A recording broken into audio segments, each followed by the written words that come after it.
Donc, premier slide.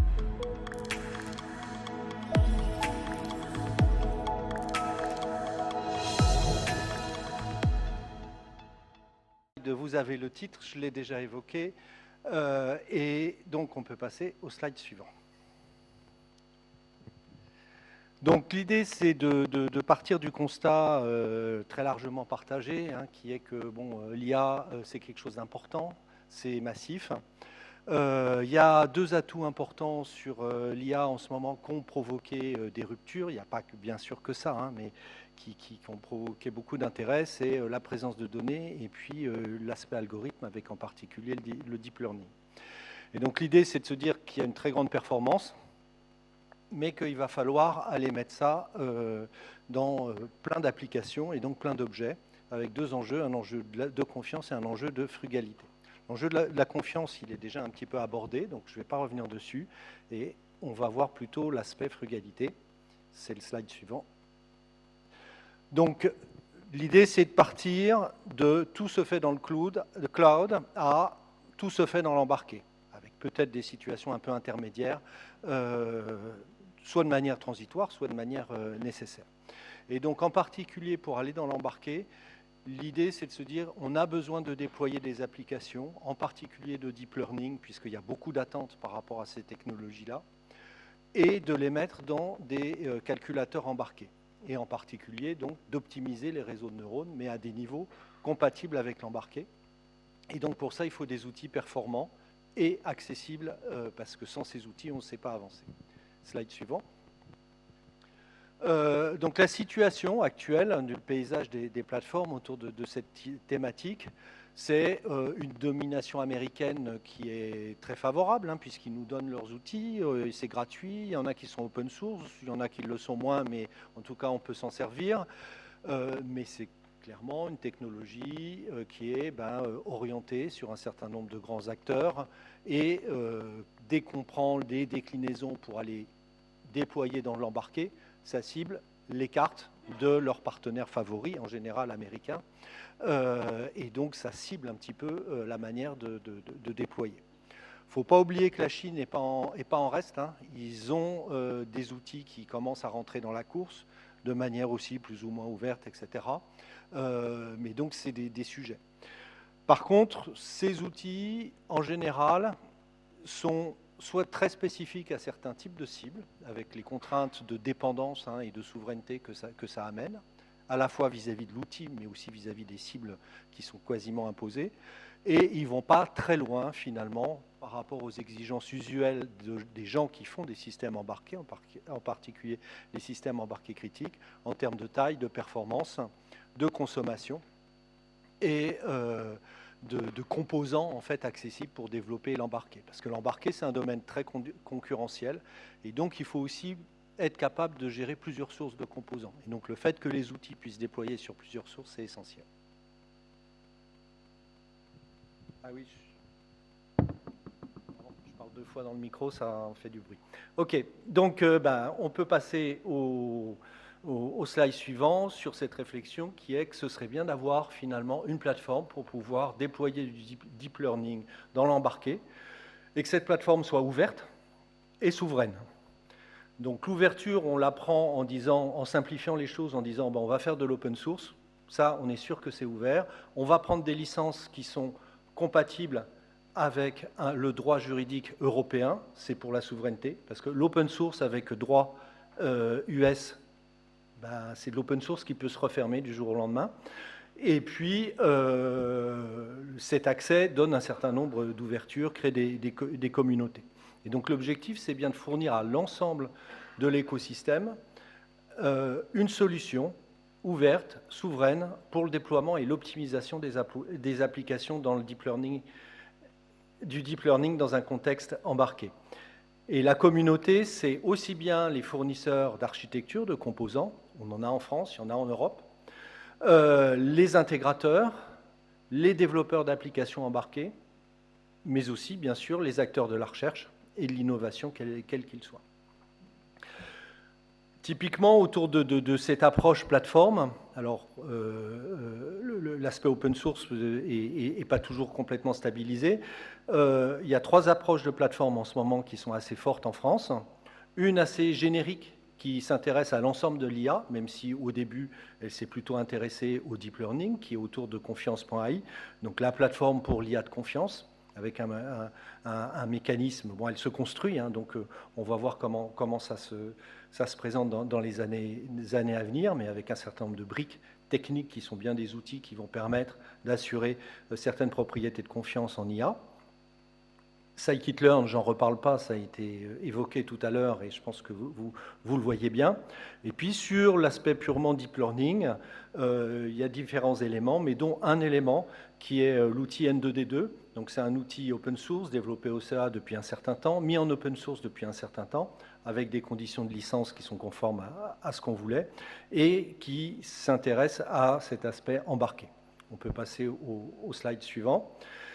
Et donc, la situation aujourd'hui, c'est qu'autour de N2D2, il y a beaucoup de collaborations qui sont mises en place, de projets. Alors, à la fois des partenariats bilatéraux entre un industriel et les équipes du CEA, de projets collaboratifs avec là, une communauté plus large, qui ont des besoins d'embarquabilité, de souveraineté, de maîtrise, etc.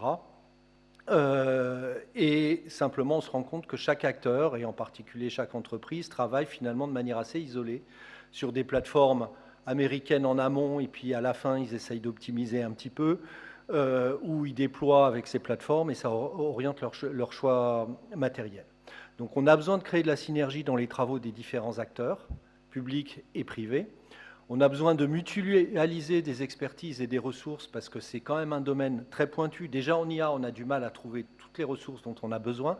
Mais quand on commence à dire « je veux faire du deep learning embarqué, je veux un expert des systèmes embarqués, je veux un expert de la compilation, je veux un expert de l'apprentissage et l'optimisation de modèles », ça devient très, très, très, très restreint. Et donc, il est important d'arriver à fédérer tout ça. Slide suivant. Et donc, d'où l'idée de cette plateforme, donc Deep Green, qui va se construire autour d'un cœur, déjà open source, qui est N2D2, qui s'interfacera avec l'existant et notamment les plateformes de référence américaines parce que c'est la réalité de l'usage chez un certain nombre de partenaires. Et donc, on ne va pas les obliger de tout jeter et de changer. Et qui va se connecter également aux autres plateformes en cours de construction pour les usages auxquels elles sont dédiées, et en particulier pour tout ce qui va être la confiance embarquée, donc la validation par exemple des modèles avant leur déploiement. Eh bien, on prévoit une interface très forte avec le programme confiance.ai. Cette plateforme est open source. La communication avec les environnements extérieurs, on va s'appuyer au maximum sur les standards de fait et existants pour simplifier les problèmes. Et on va s'attacher à être toujours multi-cible en termes de matériel et de n'exclure personne. Donc on va bientôt, bien sûr, associer et créer des collaborations, des partenaires avec les fournisseurs de technologies nationaux, Calren, NanoExplore, Dolphin, ST Microélectronique, etc. Parce que ce serait quand même un contresens de ne pas leur donner accès à cette facilité-là. Mais on ne s'interdit pas aussi d'aller vers des cibles qui sont déjà largement sur le marché et qui sont demandées par les intégrateurs, les gros industriels nationaux qui ont besoin de ça. Vous avez le lien vers le site de N2D2 si vous voulez jouer avec, mais ça sera beaucoup mieux dès que le projet Deep Green aura livré ses premières versions de plateforme. On peut passer au slide suivant. Donc, un tout petit schéma pour rappeler ce qui est fait le cœur de N2D2 et en fait les grandes fonctionnalités qu'on va avoir. C'est au cœur, on a un premier volet qui est l'optimisation au niveau des modèles, avec des approches de quantification, de sparsification, tout ce qu'on peut imaginer pour travailler sur le modèle. Et puis, deuxième phase, c'est la production du code en embarqué, avec de nouveaux types d'optimisation qui vont dépendre en fait de la cible embarquée. Typiquement, si on va sur des cibles un petit peu futuristes que j'ai évoquées ce matin, comme le spiking, eh ben, on va reprendre en fait complètement les éléments pour pouvoir exploiter les qualités de ce type de modèle d'exécution.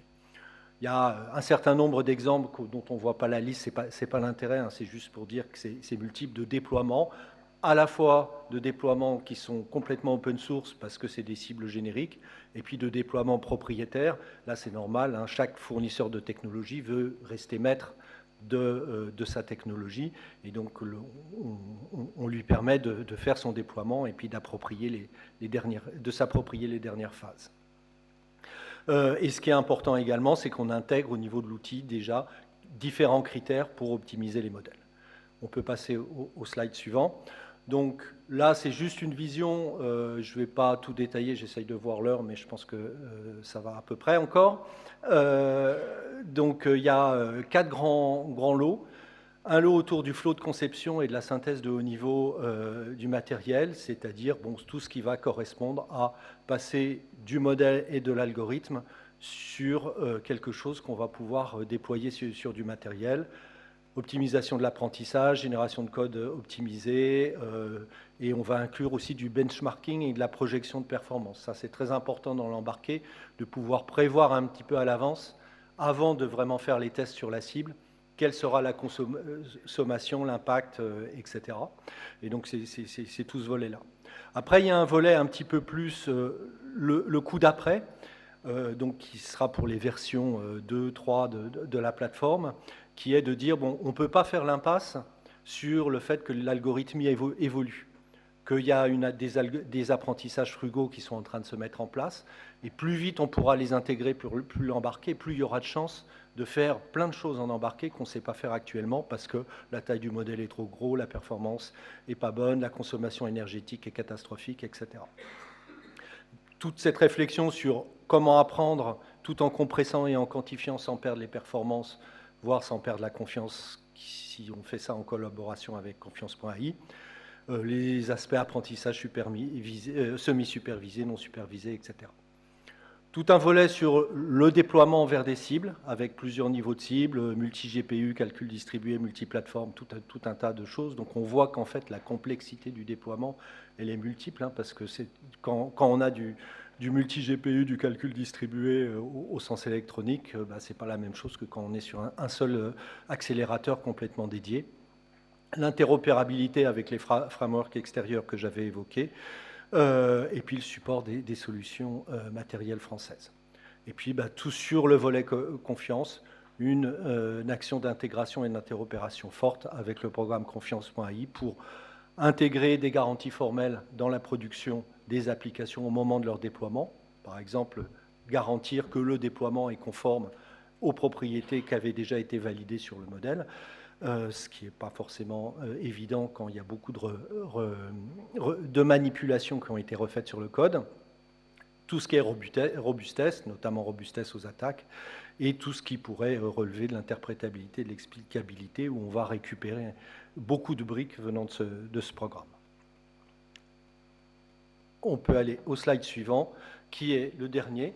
Donc, juste pour résumer, Deep Green, c'est un projet de montée en maturité d'une technologie qui existe déjà en open source, dans une approche qui reste ouverte et avec de la capitalisation et du partage de ce qui est capitalisé et des services offerts par cette plateforme. Toutes les contributions sont bienvenues, que ce soit de l'évaluation, du retour d'expérience, de la formation, des tutoriaux, des exemples. Donc, tout usage dans l'enseignement, on ne demande que ça. Des contributions techniques, bien entendu, hein, c'est la logique de l'open source. Et puis, s'il y en a qui veulent contribuer au support et aux corrections, ils seront bien entendu les bienvenus. Merci.